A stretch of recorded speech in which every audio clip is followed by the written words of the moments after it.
Salut les gars, on se retrouve aujourd'hui pour la sur la PPTV. Donc on se retrouve pour ce format Coupe du Monde les gars, j'espère que vous êtes chauds. Très très chaud.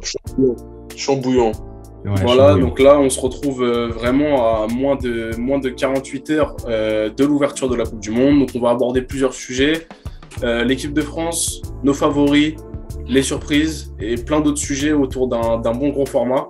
Donc j'espère que les gars, vous êtes en forme et que vous avez des bons arguments pour régaler toutes les personnes qui vont nous regarder. On va commencer tout de suite, aussi simplement. Les gars, l'équipe de France à cette Coupe du Monde 2022, ça donne quoi? Mathis, je te laisse, vas-y. Hein. Ok. L'équipe de France, bon, on va pas, je pense, s'étaler non plus là-dessus, parce qu'on a déjà parlé en quelques points dans une vidéo récemment sortie sur la liste, etc. Moi, globalement, je ne suis pas aussi pessimiste que la globalité des gens sur ce que va faire la France cette Coupe du Monde. Alors, spoiler, on va dire nos favoris après, elle n'est pas dans mes favoris, mais je pense qu'elle l'est dans les favoris, dans les favoris collectifs. Je ne les vois pas non plus faire un back-to-back, parce que historiquement, très peu de gens ont fait ça. Hein. Dernière, c'était Brésil 58-62, donc ça remonte. Non, mais au-delà de ça, évidemment qu'on peut avoir plein de réserves sur le milieu de terrain, sur les blessés, les avalanches de blessés qui sont tombés, même là récemment, enfin, ça tombe vraiment juste avant, donc c'est sûr que c'est pas cool. Mais moi, je vois quand même l'équipe faire un beau tournoi. Déjà, je les vois, si tout se passe bien, sortir quand même premier de la phase de poule. Après, on va pas non plus rentrer dans des calculs de machin, etc. Mais moi, je les vois faire un bon tournoi et je mets leur plafond. S'il fallait aller à un plafond, je les mettrais dans le dernier carré. C'est la demi-finale. Parce que pour moi, il y a au moins deux nations au-dessus d'eux. Genre, au moins. Genre, ils n'auront jamais au-dessus d'eux, mais il y en a au moins deux au-dessus d'eux.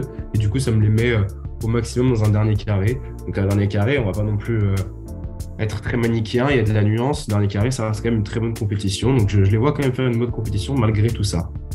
Donc on rappelle quand même le groupe de l'équipe de France, Australie, Danemark, Pérou, et potentiellement un France-Argentine en huitième. Non, c'est pas. Tu t'es trompé, Fabio. Australie, Danemark et Tunisie, pardon, excusez-moi. Tunisie, ouais. Excusez-moi. Tunisie, c'est ça. Et potentiellement un France-Argentine en huitième si l'Argentine finit deuxième. Potentiellement. Ou mais tu vois les calculs comme ça et tout, machin. On va pas rentrer dans les détails et tout, mais voilà, c'était pour un petit rappel du groupe. Yanis, toi, l'équipe de France, t'en penses quoi cette année? Moi, j'en pense quoi? En fait, tout à l'heure, on en parlait. Je disais que cette équipe, j'avais l'impression qu'elle était meilleure qu'en 2018.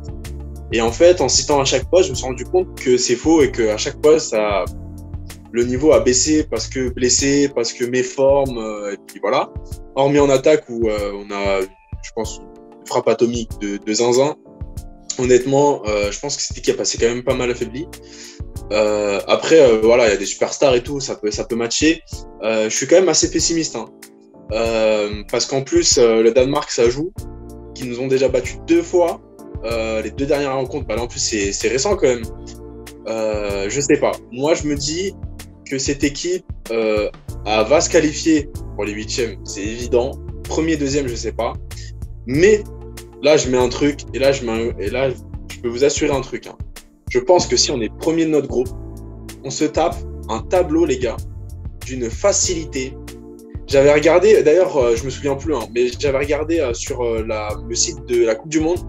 Ils vous proposent de faire un peu un matching comme ça avec les drapeaux. Et j'avais fait, et j'avais vu que si on finissait premier, déjà, c'est Mexique-Pologne, en estimant que l'Argentine va finir premier de son groupe, c'est évident. Mais on tape Mexique ou Pologne. Et derrière, ça déroule, hein. Et jusqu'en finale. Parce qu'en fait, jusqu'en finale, il n'y a pas de très très grosse équipe. Bon, bien sûr, attendez, je dis ça, à partir d'écart, c'est des gros bonhommes, hein, qu'on doit prendre. Mais je pense que si on finit premier, il y a moyen, comme tu disais, Mathis, au moins de prendre un carré. Au moins de prendre un carré. Mais si on finit deuxième, ça s'arrête au 8e. Ouais. T'as un avis quand même assez tranché. Parce que d'ailleurs, l'Argentine, je pense qu'on va pouvoir en venir sur la vidéo, parce que c'est apparemment l'équipe favorite d'une de nous trois. Donc, Yanis, je te laisse commencer du coup. L'Argentine, ton favori. Du coup, tu vends la mèche, mais en même temps, je l'avais un peu vendu. Moi, Argentine, clairement favori. Pourquoi? Alors, je sais qu'il y en a d'autres qui mettent une autre équipe favorite. Moi, je vous dis, cette équipe, déjà, elle a 37 matchs sans défaite. Rien que ça. Depuis 2019, elle a pas perdu. dernière défaite, c'était 2019, demi-finale contre le Brésil en Copa, je crois, ou un truc comme ça. Et franchement, cette équipe, elle est juste trop forte. À tous les postes par rapport à 2018, bah, ça s'est amélioré. Et puis, ils ont un espèce aussi, une vie de groupe. Je sais pas si vous voyez, moi, je le ressens comme ça en tout cas. Ce groupe, il vit super bien. Il vit limite en fait comme si c'était. On a l'impression qu'ils jouent tous dans le même club. En fait, ils sont hyper soudés les uns aux autres. Ils veulent tous la donner à Messi. Et franchement, il faut le dire, hein, cette équipe passe tout pour Messi. C'est une dinguerie. Et honnêtement, je la trouve super équilibrée. Il y a cette stat que Messi, en fait, il délivre 20% de passes de plus, comme ça, à son équipe, ou un truc du genre. Enfin, ça veut juste dire, en fait, qu'il est beaucoup mieux intégré dans le collectif et que le collectif est beaucoup plus fluide, en fait. C'est-à-dire que Messi, maintenant, avant, c'était le créateur, le striker, c'était le tout de cette équipe. Il y avait Messi et le reste. Maintenant, il y a l'Argentine avec Messi. Et moi, en tout cas, c'est comme ça que je le ressens. Et cette équipe, honnêtement, je la vois aller loin. Parce que, je sais pas, j'ai l'impression aussi, après, vous savez, il y a qu'est-ce qui différencie une Argentine d'un Brésil ou d'une Espagne ou d'un Pays-Bas, on n'en sait rien, ou même d'une Allemagne. En fait, ce qui différencie, après, c'est un peu le côté un peu mystique, vous voyez. Et là, je me dis, cette année, c'est l'année de l'Argentine. J'ai l'impression aussi, tu vois. Ok, bah après, et surtout Yanis, pour rajouter un petit peu de ce que tu as dit, c'est qu'on a un Argentine en pleine confiance qui remporte aussi la Copa América en 2021. Et le groupe, c'est une équipe de gagnants. C'est ça, c'est que le groupe qui a joué la Copa América 2021 et ce groupe-là, il y a forcément quelques noms qui diffèrent par rapport aux blessures, aux méformes, mais globalement, le groupe est le même. Et donc, je pense qu'il y a vraiment cet esprit de groupe qui sont en confiance. Surtout que la Copa América, avec le décalage de la Coupe du Monde, c'était il y a à peine 1 an et demi. Donc, du coup, c'est pas énorme. Et en soi, ça vient s'ajouter un peu à tout ce que tu as dit. Donc, pourquoi pas. Après, Mathis, je pense que toi, ton favori est différent. Mais un petit mot sur l'Argentine. Oui, non, mais complètement. Je voulais en plus rajouter un mot sur l'Argentine. C'est là où je veux bien suivre, vous suivre, enfin, toi et Yanis, du coup.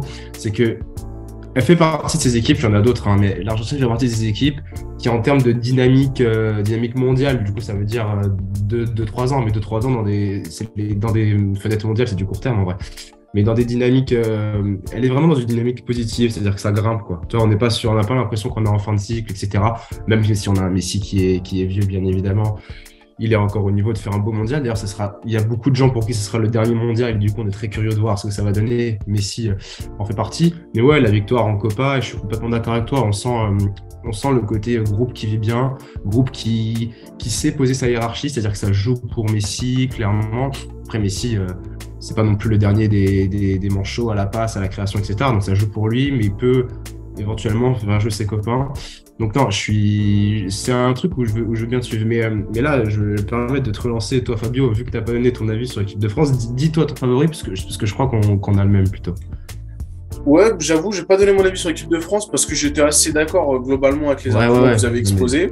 Mais mon favori, pas très original, parce que c'est un peu le mouvement du moment, mais je vais dire le Brésil.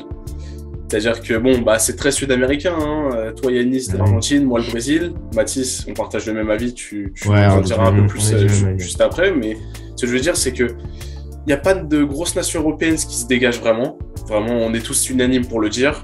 Et aujourd'hui, le Brésil de 2022, pour moi, il est beaucoup plus fort que le Brésil 2018.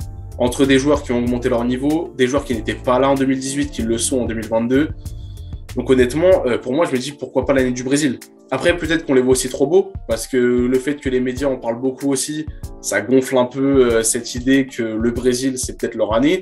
Donc après, pourquoi pas, mais honnêtement, moi, je regarde à tous les postes, à part au poste de latéraux, comme on dit ce qui était en off, mais honnêtement, à tous les postes, le Brésil, c'est fort. C'est fort. Après, peut-être qu'ils vont décevoir, peut-être qu'ils vont nous surprendre, mais honnêtement, pour moi, c'est une équipe qui peut aller au bout. Et du coup, Mathis, je te lance là-dessus, parce que tu as peut-être des choses aussi à dire sur cette équipe. Non, mais je te rejoins complètement. Pareil, la dynamique est très bonne, pour pas dire excellente. Ouais, il y a plein de joueurs que, pareil, je suis très curieux de voir dans un format mondial comme ça. Pareil pour l'Argentine, hein, des mecs comme De Paul, des McAllister, etc. Je suis très curieux de les voir. Mais ouais, là, Fabio, t'as tout à fait raison. Vinicius, qu'est-ce que va donner Vinicius dans ce mondial? Moi, j'ai super hâte. Mon Neymar, ça reste toujours Neymar. Jesus, je dirais pas qu'on l'a retrouvé, mais c'est un attaquant en Angleterre. Je suis bien placé pour savoir qui performe et tout. De toute façon, cette sélection avec 9 attaquants, elle régale. T'as 9 attaquants qui font partie. Enfin, voilà, le Brésil en attaque, c'est une garantie, c'est magnifique. Tu parlais de force de frappe tout à l'heure avec Yanis pour la France. Le Brésil, on n'en parle même pas. Tu as une charnière centrale qui pour moi, est sécurisante quand même. C'est-à-dire que Marquinhos, Thiago Silva, Militao, je sais qu'on n'est pas d'accord sur la composition en place sur le 11 de départ, etc. Mais en attendant, tu as une belle rotation, tu as des hommes qui font le taf. Au milieu, moi, j'aime beaucoup la sensation d'avoir des tauliers, de la sécurité au milieu de terrain. Et Casemiro et Fred m'apportent totalement cette sécurité. Si on fait les mecs un peu tatillons, le point faible serait sur les latéraux. Allez, parce qu'il faut bien trouver un point faible. C'est vrai que Danilo, Alex Telles, les mecs comme ça, ça reste un peu en dessous du niveau global, mais ça reste quand même bon. On va pas non plus dire n'importe quoi. Et ouais, c'est pour les mêmes considérations que tu as citées, Fabio. Cette sensation d'avoir presque de la sécurité partout, d'avoir du niveau partout, peut-être même de la rotation partout. Et en plus, avec en figure de proue, ces 9 attaquants magistraux, à voir comment tu les articules sur un séance de départ. Ouais, moi, pareil, c'est pour toutes ces raisons-là que je mets le Brésil pour moi en favori. Après, il ne faut pas se mentir quand même. Hein. Moi, je trouve quand même que les latéraux, et je peux te lancer aussi là-dessus, Tatianis, que les latéraux, pour moi, c'est vraiment un vrai point faible. C'est-à-dire que je prends vraiment le niveau d'Alexandro, par exemple, à la Juve. Je regarde de temps en temps le match de la Juve. Le niveau d'Alexandro, ça fait déjà 2 ans, voire même peut-être 3 ans, qu'il est assez inquiétant quand même. Et tu te dis que le Brésil n'a personne à mettre de mieux en latéral gauche que Alexandro. Donc bon, je pense que c'est un vrai point faible. Je sais pas si tu le vois comme ça aussi, Yanis. Après, oui, en fait, dans les faits, c'est un point faible. C'est-à-dire que dans des équipes modernes, les latéraux sont hyper importants. On le voit, c'est pour ça qu'il y a beaucoup d'équipes qui jouent maintenant à 3 défenseurs. Pour justement, c'est des latéraux, c'est limite des attaquants maintenant. Il faut qu'ils soient capables de tout faire, d'attaquer, de défendre. Donc voilà. Donc, oui, c'est un point faible. Maintenant, cette équipe qui va jouer forcément avec 4 attaquants, peut-être même avec un espèce de 5e attaquant si on estime que Paqueta pourrait être dans le 11, tu vois. Et dans ces cas-là, on peut largement passer à 5 attaquants. Je me dis qu'avoir des latéraux mauvais, bon, vous m'avez compris, un peu moins bons, quoi, pas d'un standing top niveau, je me dis si tu les remplaces par des centraux, dont notamment un certain Eder Militao à droite, par exemple, et ben en fait, ton équipe, elle est déséquilibrée complètement, mais très équilibrée à la fois. Et finalement, cette faiblesse qui est d'avoir des mauvais latéraux ou des latéraux qui sont un top niveau, si tu le compenses pour moi par des défenseurs centraux qui restent vraiment sur la ligne pour vraiment boucher, il ne faut pas que ça parte en transition, et derrière tu permets à tes attaquants de complètement se libérer et de jouer qu'en attaque dès qu'ils ont le ballon, etc. Bon, après voilà, après c'est vrai, de facto c'est pas une paire de latéraux de ouf, quoi. C'est peut-être. Mais non, mais c'est clair, et sans vouloir manquer de respect à personne, la preuve que ça reste un problème, c'est que ils ont appelé Dani Alves, quoi. J'ai pas envie de manquer de respect à ce bon Dani, mais on va dire que quand on l'appelle, c'est que déjà tu sens qu'il y a t'as pas le gage de sécurité. Tu l'as partout ailleurs. L'attaque, je vais pas en parler, les milieux, j'en ai déjà parlé. Même le gardien, t'as Alisson qui est peut-être un des meilleurs, et t'as Emerson de City. T'as de la sécurité partout et moins là-dessus. Donc ça reste un défaut, et c'est avec ça que le Brésil va devoir composer, c'est clair. Surtout qu'en plus, vous n'étiez pas d'accord. Enfin, en off, on en parlait un peu. On n'était pas trop d'accord sur les 2 personnes alignées en défense centrale. Si on fait une défense à 2, si on part du principe qu'on a une défense à 4. Toi, Yanis, comme tu l'as dit, tu étais plus sur un Marquinhos Thiago Silva avec un Militao à droite. Toi, Mathis, t'étais sur quoi? Moi, j'étais sur Thiago Silva Militao et je laissais un latéral à droite.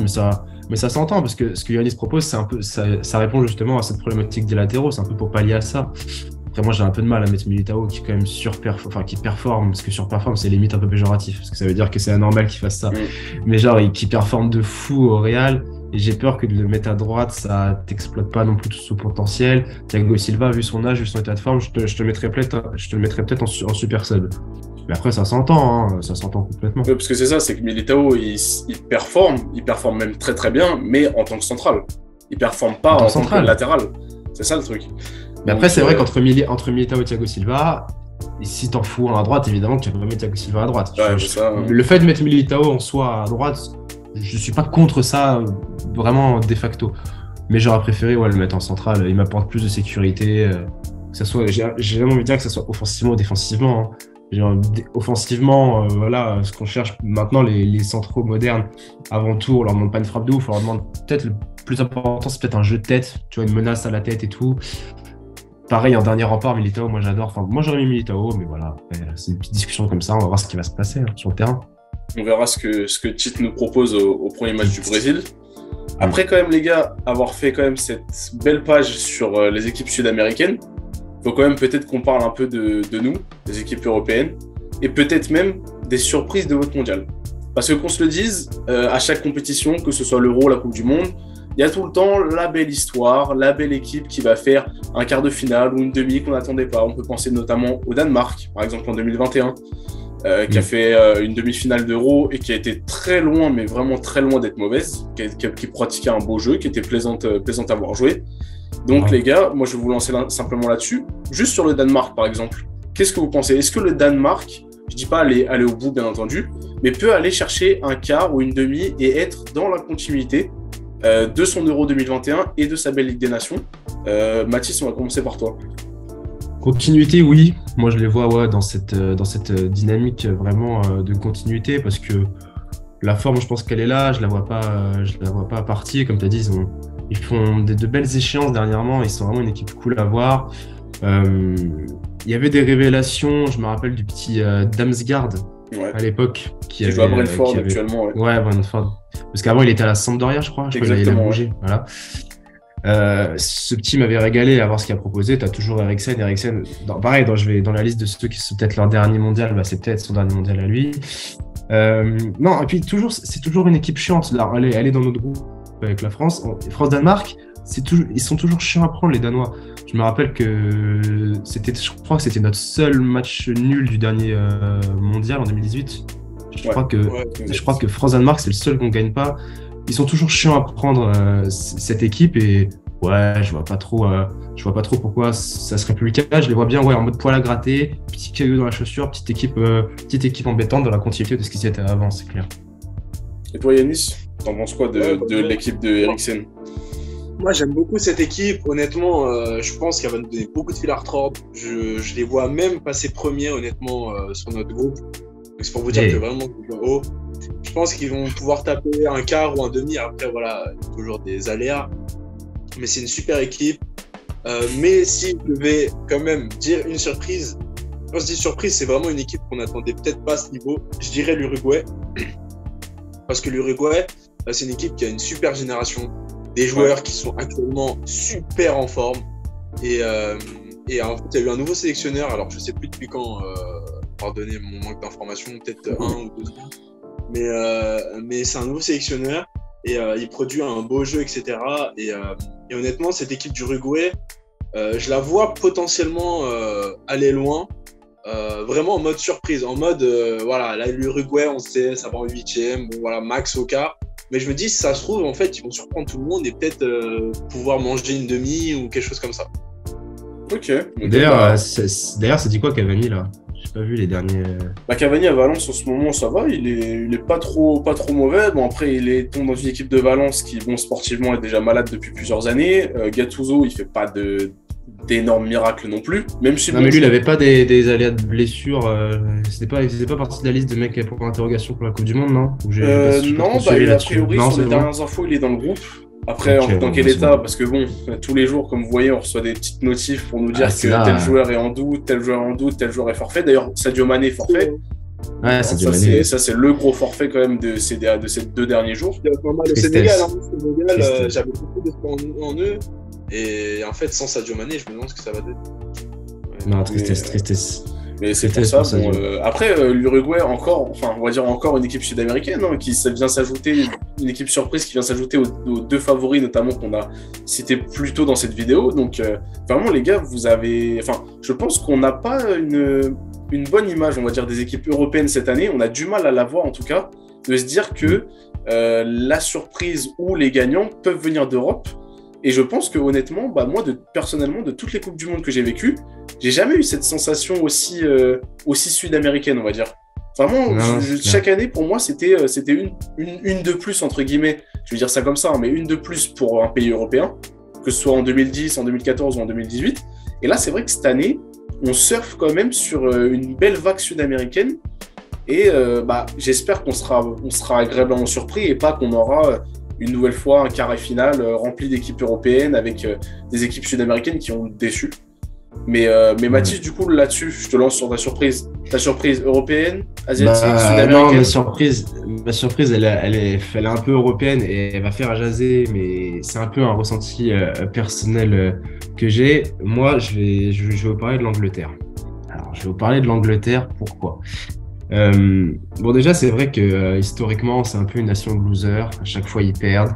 À chaque fois, ils vont pas là où ils étaient censés aller. Et puis, il y a toujours la manière, tu vois, de sortir. On se rappelle, là, les pénaltys où Southgate, il met des U13 qui étaient même pas sur le terrain pour tirer les pénaltys, là. Et le Bukayo Saka et Sancho, là. Bref. Donc, historiquement, il y a un peu toujours ce petit problème. Et puis, même Gareth Southgate, moi, je vous le dis honnêtement, je suis vraiment pas fan du mec. Dans le jeu, tactiquement, ça va et encore, mais mon plus gros problème, c'est dans son choix d'homme. Genre, on a bien vu, même là, Fabio était bien placé. Tu vois, il y a Tomori qui n'a pas été appelé, il y a Abraham qui n'a pas été appelé, d'autres gars que je n'ai pas certainement, mais qui méritaient. Voilà, après, Ivan Toney, c'est le jeu. Hein. Ivan Toney de Brentford, qui lâche quand même 13 buts sur les 14 derniers matchs. Enfin, je ne sais pas si vous vous rendez compte. Et ce mec n'est pas appelé en sélection. Donc, le mec, il a mis les 2 buts dans la victoire à Manchester City, là. Incroyable, le Toney, bref. Non, mais après, voilà, toujours le jeu dans des grosses nations de foot. Ouais, moi, je vais parler d'eux parce qu'en fait, à chaque fois que je vois l'Angleterre, et ok, il y a peut-être ce problème d'hommes, etc., mais il y a quand même une bonne équipe, il va pas non plus te zapper du Harry Kane ou quoi. Et moi, j'ai l'impression que dans le jeu, à chaque fois, ils sont à pas grand-chose de l'emporter. En plus, ils sont, pour moi, toujours dans une pente ascendante. Demi-finale de Coupe du Monde, finale de l'Euro. Plus finale de l'Euro, je crois que c'est eux qui marquent le premier but. Luke Shaw, si je dis pas de bêtises. À la deuxième minute, ouais. Ouais, très rapidement. Donc ouais, moi j'ai vraiment cette sensation que là, on est un peu dans un marasme, dans une sorte de malchance. Et je me dis, pourquoi pas cette Coupe du Monde, la d'hiver 2022 Qatar, ça serait pas le moment où voilà, on sort un peu de cette galère, on prouve qu'on est quand même un pays qui a créé le football, enfin, où est né le football. Ouais, voilà, après, je vais pas non plus m'étaler sur les individualités, il y a des petits manques, comme j'ai dit. Ouais. Mais je trouve qu'il y a pas mal de doutes qui sont remplis. Il y avait un doute sur le gardien de but, je sais pas lequel il va mettre à Southgate, mais il y en a au moins deux qui ont le niveau pour. Moi, je vais regarder l'Angleterre un peu plus intensément que les autres, voir s'ils vont sortir de ce marasme ou pas du tout. Mais après, voilà, je sais que ça fait parler. Parfois, on est qui sont pas d'accord. Mais s'il fallait poser les yeux sur quelqu'un d'autre, je dirais l'Angleterre. Et surtout, on rappelle le groupe de l'Angleterre, hein, un groupe qui est très anglophone mais très accessible. Ouais, Iran, États-Unis, Pays de Galles. Géopolitique aussi. Géopolitique également aussi, c'est vrai. Mais ce que je veux dire, c'est que si l'Angleterre, déjà dans ce groupe-là, galère à se qualifier, très honnêtement, ça présage pas grand-chose de bon quand même. Hein. Je sais pas Yannis, ce que tu penses, mais... Attends, avant de lancer Yannis, évidemment que là je dis ça, mais si à la fin des phases de poule, ils sont ne serait-ce que deuxième, tu remballes tout ce que j'ai dit. Hein. C'est bon, c'est fini, j'ai plus rien dit. Évidemment qu'ils doivent finir premier, s'ils finissent pas premier au moment d'aborder les phases de poule, mais laisse tomber. Là, ma pièce, je la reverrai plus, la pièce que j'ai posée. Et toi Yannis, tu poses une demi-pièce dessus ou pas? Mais moi je pose rien, mais vous êtes fous. Je pose même pas un centime, je sais que je vais le perdre. Et les gars, l'Argentine, vous voyez, je suis matrixé. L'Angleterre, cette équipe, elle a des super joueurs à tous les postes, mais Southgate, je sais même pas si c'est un entraîneur. En fait. Tactiquement, je le trouve à chier. Je trouve qu'il fait jamais les bonnes entrées au bon moment. Il fait jamais les bons choix d'hommes. Son équipe a produit rien. Et pourtant, c'est pas les joueurs qui manquent en Angleterre, tu vois. Donc honnêtement, toi-même, tu peux confirmer, Fabio, les matchs de Ligue des Nations ont été pas fameux pour l'Angleterre. Catastrophique, il faut le dire. Hein. Ta pièce dessus, Mathis. C'est que en fait, justement, on a cette image évidemment qu'on a tous, mais je me dis pourquoi pas maintenant le déclic, quoi. Tu vois, le déclic, il y a forcément un moment où tu bascules. On va pas rester comme ça à vie. Et pourquoi pas pendant ce mondial. Ah non, je Après, suis je dis d'accord. ça, mais ça se trouve, au bout de 30 minutes de la première match, c'est fini cette histoire. Voilà, je pose ça comme ça. Je suis d'accord, mais comme il dit Yanis, quand tu vois l'Euro 2021 qu'ils font et tu vois derrière les 6 matchs de National League qui sortent, dont les 2 matchs de Ligue contre l'équipe d'Italie que j'ai vus, bah honnêtement, sur le papier, on peut se dire avant le coup d'envoi, ah putain, l'Angleterre, ils vont envoyer, ça va être dur.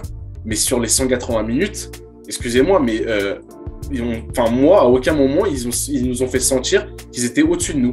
À aucun moment. Et en Après, plus, ils sont qualifiés pour la Coupe du Monde. ouais, eux, ils sont qualifiés pour la Coupe du Monde, c'est vrai. Mais l'année prochaine, ils joueront en Ligue B et en National League. Donc bon, d'un autre côté, l'un dans l'autre. Mais bon, voilà, ils ont fait une Ligue des Nations dégueulasse, ce qui est un mauvais présage quand même pour la Coupe du Monde 2022. Après, c'est 2 compétitions qui sont distinctes, qui vont jouer à plusieurs semaines d'intervalle. Donc les mentalités forcément sont pas les mêmes, l'envie des joueurs n'est pas les mêmes. Le coach va peut-être aussi revoir son jeu parce que bon, le 4-2-3-1 qui a été présenté en Ligue des Nations, ça ne marche pas du tout. Malgré les belles individualités, ça ne marche pas du tout. Donc je pense qu'on va avoir le droit à un nouveau visage de l'équipe d'Angleterre. Et moi, du coup, pour me lancer là-dessus sur ma surprise à moi, c'est un pays qui n'est pas très loin de l'Angleterre. Je vais penser à nos amis les Hollandais, qui, pour faire un petit historique, étaient vraiment affiché un niveau monstrueux en 2010, 2012, 2014, avec l'épopée des Schneider, Van Persie, Robben et plein d'autres encore. Ils ont eu malheureusement, à la suite de la retraite de ces joueurs-là, un trou, non-qualification à l'Euro 2016, non-qualification à la Coupe du Monde 2018 qui les a pas mal marqués quand même. Ils sont revenus avec un bon cycle et un nouveau cycle de joueurs, les De Ligt, les De Jong, les Depay, à l'Euro 2021 où malheureusement ils ont échoué contre la République tchèque. Je ne vais pas dire que ça a été un vol parce que sur le match, la République tchèque méritait largement de gagner. Donc honnêtement, ça a été un peu une déception. Mais cette année, pour moi, je me dis c'est peut-être l'année, je ne vais pas dire qu'ils vont aller chercher le mondial, mais peut-être un quart ou même une demi. Parce qu'ils ont des joueurs comme Cody Gakpo qui brille en Eredivisie avec le PSV. Ils ont Koop Miners à l'Atalanta. Même défensivement, il y a des mecs comme Dumfries que je vois jouer avec l'Inter qui sont de plus en plus forts, qui osent le niveau de jeu de plus en plus. On pense bien sûr au De Jong, au De Ligt, au Van Dijk aussi. Donc honnêtement, je peux pas dire que dans cette équipe, il y ait vraiment des cracks qui soient au-dessus de la mêlée des stars internationales. Mais par contre, je pense qu'ils ont une accumulation de bons joueurs qui fait que si on a un bon collectif, je pense que si la mayonnaise prend bien, cette équipe peut vraiment être redoutable parce qu'elle est assez équilibrée à tous les postes, même si certains pourront dire que c'est une équipe qui est quand même assez jeune, sans grandes expériences, sans grande compétition. Mais parfois, c'est l'insouciance qui permet d'avoir les résultats que personne n'attendait. C'est ça, et puis pour rajouter, il est là le petit Malacia là, de United. Ouais, exact, Malacia est bien présent. Ouais.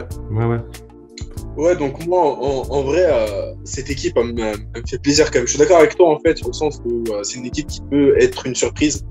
Parce que défensivement, déjà, c'est vraiment solide.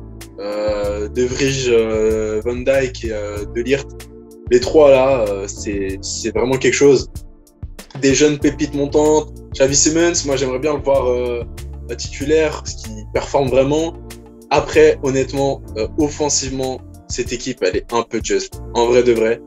Et puis en plus, sur son chemin, elle va peut-être croiser le Brésil.